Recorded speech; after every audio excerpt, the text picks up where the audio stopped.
Ce lundi 22 août 2022, M6 a donné le coup d'envoi de la 17e saison de L'amour est dans le pré.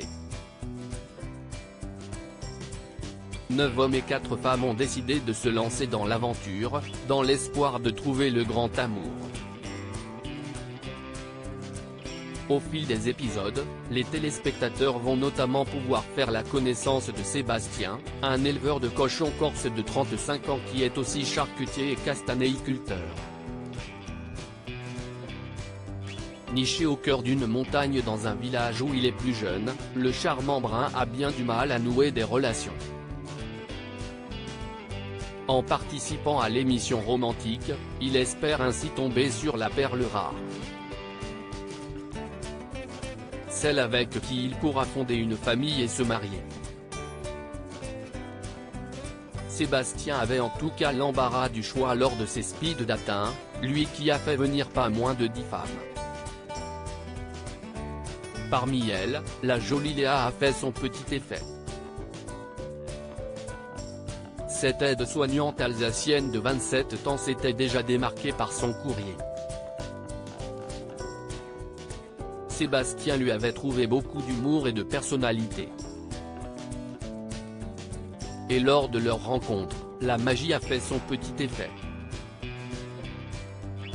Tous les deux grands timides, ils étaient fortement troublés par ce rendez-vous et ont eu du mal à briser la glace.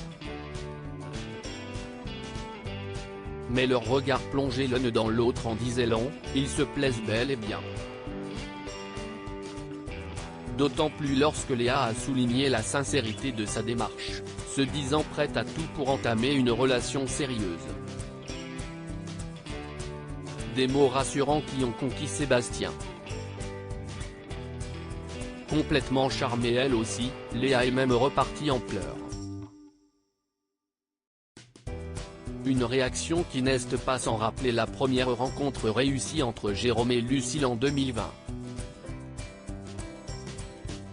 Ces deux-là sont aujourd'hui mariés et parents de leur fille Capucine, née en 2021. Un premier coup de foudre mais Sébastien a aussi craqué pour Perrine, responsable administrative dans le Nord et chanteuse amatrice.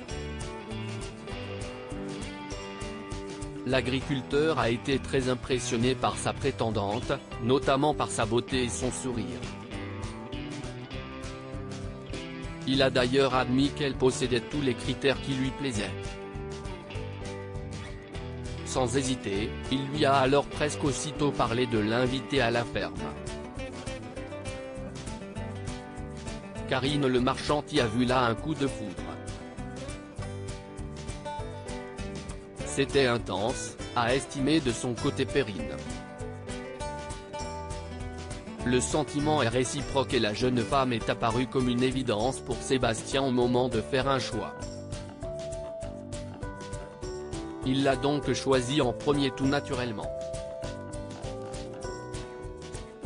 Le Corse a ensuite proposé à Léa de passer quelques jours chez lui, laquelle s'est remise à pleurer.